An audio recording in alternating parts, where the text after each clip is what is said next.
Automate selective service registration for all men. I hope Gen Z is listening to this one and Gen Alpha. And I hope people who have kids who are Gen Alpha are listening to this one. Now, to be fair, if you're a dude, you got to sign up for the draft either way. There hasn't been one in 50 years, so most people aren't worried about it. But I'm pretty sure if there's a World War III coming and the U.S. thinks it may be the case, yeah, they're going to draft all of you. Now, I'm fortunate enough that I'm old.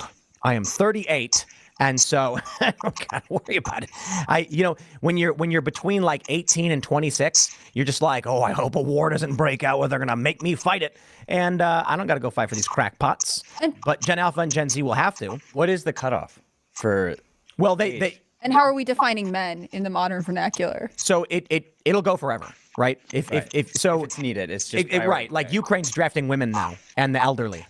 That's what Ukraine's pulling women and the elderly to the front lines, and they don't give them. There's no training. They grab a guy off the street. There's videos of them They'll grab a guy off the street and be like, "You're going to war," and then people freak out like, "What's happening?" They put him in a uniform, hand him a gun, and say, "Go," and then they're just cannon fodder. But they don't care. The U.S. certainly doesn't care. NATO doesn't care. So here's the story. A new plan from House lawmakers would automatically register men for a potential military draft when they hit 18, avoiding potential legal consequences connected to failing to file the paperwork at a proper time.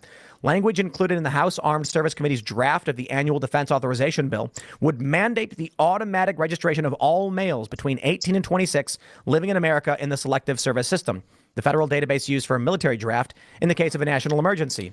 It hasn't been used for that purpose in 52 years, but men who fail to register can face a host of legal consequences. Now, I wonder what would be happening right now where you have a Democrat, Chrissy Houlihan, sponsoring the automatic registration language, calling it both a money-saving and common-sense reform.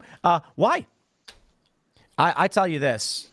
I can assure you right now, the majority of young men will never agree to fight in a nation where women do not have to, but are granted equal say in government, politics, and favored in courts.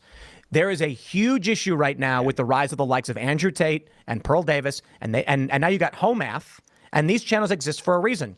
Young men are not happy with the disproportionate, the second-class citizen system that, as related to things like selective service. You go to an 18-year-old guy and say, you will be forced to fight and die for a country because a female politician who does not have to do it mandated you do so. Now, you go back in time and a guy says, I am going to go fight and die, and you're expected to do the same. And a lot of guys were like, it's our duty. We all do it. Now you have a system where you have a bunch of elite multimillionaire women like Nancy Pelosi and other Democrats who would vote in favor of this, not to mention older guys who don't have to fight, telling young men they have to go fight and die. One of the big reasons why the draft is not popular in the first place is because you have elite older men forcing young people to go fight and die for them and their wars, and they don't have to. I say we take it all the way back to the 1900s when they tried passing this bill. I think it was an amendment that said if you vote in favor of war, you have to go fight for it. They said, we'll put an amendment saying we vote on whether to declare war directly. And then if you vote yes, you're conscripted on the spot. It's going to be interesting to see what happens right now with the current state of, how young men are viewing the world and the rise of these angry young men who are pissed off about this system. Are politicians exempt from drafts? Well, no, it's an age thing. There's right, but if you're younger, you're not going to be in Congress if you're under 25. Right. So they're drafting only young guys. And typically people who can't afford to pay someone to go in their stead. That's what they used to do back in the day.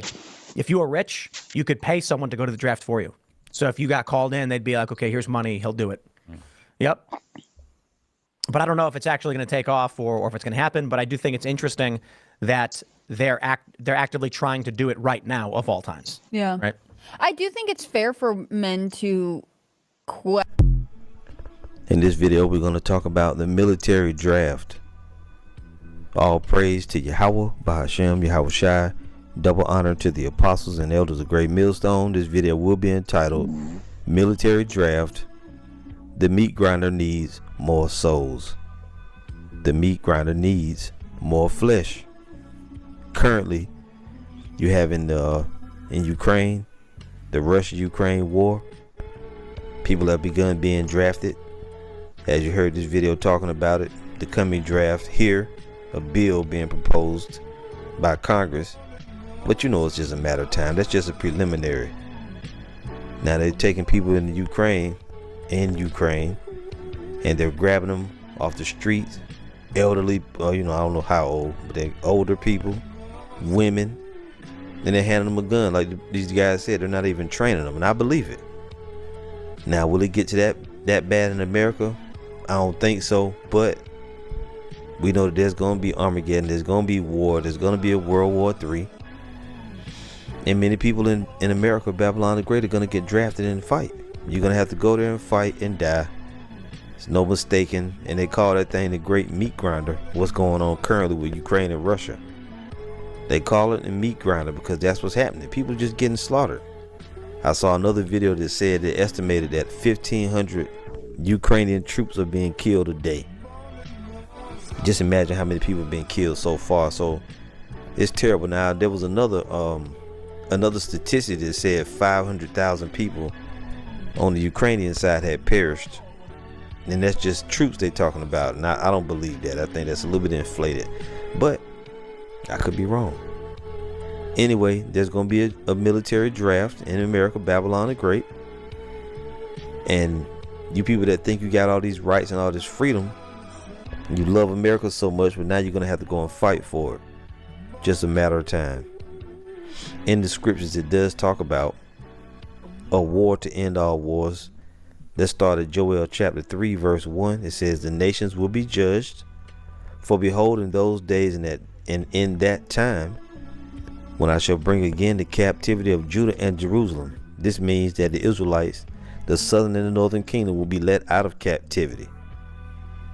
And this is a prophecy. This is whereby we know that the people in the Holy Land now currently could not be the authentic people of the land, because why? They're in the land already, and Armageddon hadn't even came yet. It says, I will also gather all nations and will bring them down into the valley of Jehoshaphat or Jehoshaphat, and will plead with them there for my people and for my heritage Israel, whom they have scattered among the nations and parted my land. So it's going to happen because of what? Because of what happened to the Israelites. Okay, make no mistake about it. When we go to Isaiah 34, it speaks about a great slaughter. Isaiah 34:1, it says, the Most High's wrath against nations. Come near, ye nations, to hear, and hearken, ye people. Let the earth hear, and all that is therein, the world and all things that come forth of it. For the indignation of the Lord is upon all nations. Right, the Most High is mad with every nation, and his fury upon all their enemies. He hath utterly destroyed them. He hath delivered them to the slaughter. And that slaughter is what? The great meat grinder of the Lord.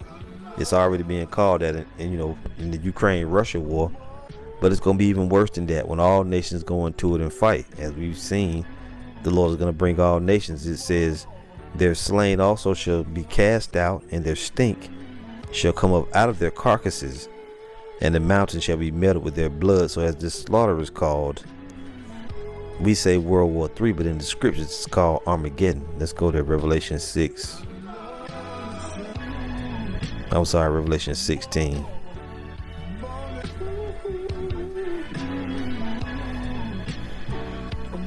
And it says, we're going to go around about verse 13. Armageddon. And I saw 3 unclean spirits like frogs come out of the mouth of the dragon, and out of the mouth of the beast, and out of the mouth of the false prophet. Right? And these 3 unclean spirits represent the 3 city states, or the 3 city states, which is what? Babylon the Great, America, is where your military headquarters of this empire is. London, England, is where the financial headquarters for this empire, the Roman Empire, is. And Vatican City is where the spiritual headquarters is of this empire. These 3 unclean spirits are going to do this thing. It says, for they are the spirits of devils working miracles, which go forth unto the kings of the earth and of the whole world. For what purpose? To gather them to the battle of the great day of power almighty. Right, and that's going to be called what? Armageddon. Right, we go, well, we already read it. No, Salakia. Verse 15 says, Behold, I come as a thief. Blessed is he that watcheth and keepeth his garments, lest he walk naked and they see his shame. And he gathered them into a place called in the Hebrew tongue Armageddon. We say Harmageddon. Continuing on in Joel chapter 3 again, and verse 9. It says, Proclaim ye this among the Gentiles. Prepare war, wake up the mighty men. Let all the men of war draw near, let them come up. Beat your plowshares into swords, and your pruning hooks into spears. Let the weak say, I am strong. And this is meaning what? The nations that were formerly thought of as weak are now saying they are strong. Do you know why? Because of their nuclear capabilities. They now possess nuclear weapons because it is the will of the Lord. And as these mighty men are preparing for war, when World War III, probably before it fully begins, because we're already in it, but this is the leading up to the all-out fighting. Many people will be drafted into the military in Babylon the Great, and also too, there was also a word of Germany already setting up the draft, Great Britain, and France, and this is from like 2 weeks ago. So we knew that America was also going to do the same thing. They're already setting up the draft. They just, the news is coming out slow on it. But it's going to come. It's not going to be a popular vote. People are not going to be very happy about it. But as you heard them talking about it, the rich don't give a damn. They ain't worried about it. They know they ain't going to fight. Where's the video? Right here. You see, this NWO crowd, it's going to happen, man. And the mark of the beast is going to be coming too. And those that go into World War III to fight, you're going to have to take the chip so they can keep up with you, more than likely. So these prophecies are moving. Let's continue reading. It says, Assemble yourselves and come, all ye heathen, and gather yourselves round about. Thither cause thy mighty ones to come down, O Yahweh. Now we read in Isaiah 34, right, that the Lord had indignation, that the indignation of the Lord was upon all nations. It says, Let the heathen be wakened and come up to the valley of Jehoshaphat, for there will I sit to judge all the heathen round about. So partially, it's punishment for the nations to make them go to World War III and fight because of what they did to the Israelites. That's part of their punishment. This is how we know it's part of the judgment, because Yahweh Shaphat breaks down as to what? Or Jehoshaphat breaks down to Yahweh Shaphat. Yahweh is the name of the Heavenly Father. Shaphat means judgment. It's the valley of Jehoshaphat or Yahweh Shaphat for judgment. For there will I sit to judge all the heathen round about. Put ye in the sickle, for the harvest is ripe. Come get you down, for the press is full, the fats overflow, for their wickedness is great. Multitudes in the valley of decision. What is a multitude? A bunch of people. So multitudes in the valley of decision. For the day of the Lord is near in the valley of decision. That's right. The Lord about to get down. He's going to bring forth a severe, harsh judgment. First, he's going to make the nations go into World War III and fight. Then he's going to use that same conflict to have the nuclear warheads get shot off for different nations. But America, Babylon the Great will be completely destroyed. We're going to read it now in Joel chapter 3 from the NLT. Listen. Say to the nations far and wide, get ready for war. Call out your best warriors. Let all your fighting men advance for the attack. Hammer your plowshares into swords, and your pruning hooks into spears. Train even your weaklings to be warriors. Come quickly, all you nations everywhere. Gather together in the valley. And now, O Lord, call out your warriors. Let the nations be called to arms. Let them march to the valley of Jehoshaphat. There I, the Lord, will sit to pronounce judgment on them all. Swing the sickle, for the harvest is ripe. Come tread the grapes, for the winepress is full. The storage vats are overflowing with the wickedness of these people. Thousands upon thousands are waiting in the valley of decision. There the day of the Lord will soon arrive. Ooh, scary stuff. Apocalyptic times end of the world stuff on the way, nowhere to turn. Nowhere to turn. All you people that's been running your mouths, you're going to close your mouth in that day. But you're going to open your mouth even wider because you're going to be yelling. But the Most High is going to make believers out of all of you. This is Revelation 9 and verse 12. One woe is past, and behold, there come 2 woes more hereafter. What is the woes? The woes represent the great world wars. So one woe is past, that was World War I. Behold, there come 2 more woes hereafter. World War II came already. Now we're up to 3, which is Armageddon. And the 6th angel sounded, and I heard a voice from the 4 horns of the golden altar, which is before the Most High, saying to the 6th angel which had the trumpet, loose the 4 angels which are bound in the great river Euphrates. And the 4 angels were loosed, which were prepared for an hour, and a day, and a month, and a year, for to slay the 3rd part of men. And the 3rd part of men represent what? The Edomites, the sons of the wicked. This whole thing is going to come to pass because they're going to be getting judged too. The Lord is cold. He's going to bring forth a military draft. And I really ain't going to say a whole lot more on it. I'm going to leave it right there where it is. Prepare yourselves out there, you brothers. All right. And be praying that certain younger brothers don't get called into this thing. I don't think you will. I mean, but you know, hey, I could be wrong. But we pray that Yahweh would deliver every brother, you know, that's in that age range. Because that military draft is going to come. The meat grinder needs more souls. And it's really for the stupid people of the world. All you people all over TikTok and YouTube talking all your shit, and Instagram and Facebook, social media.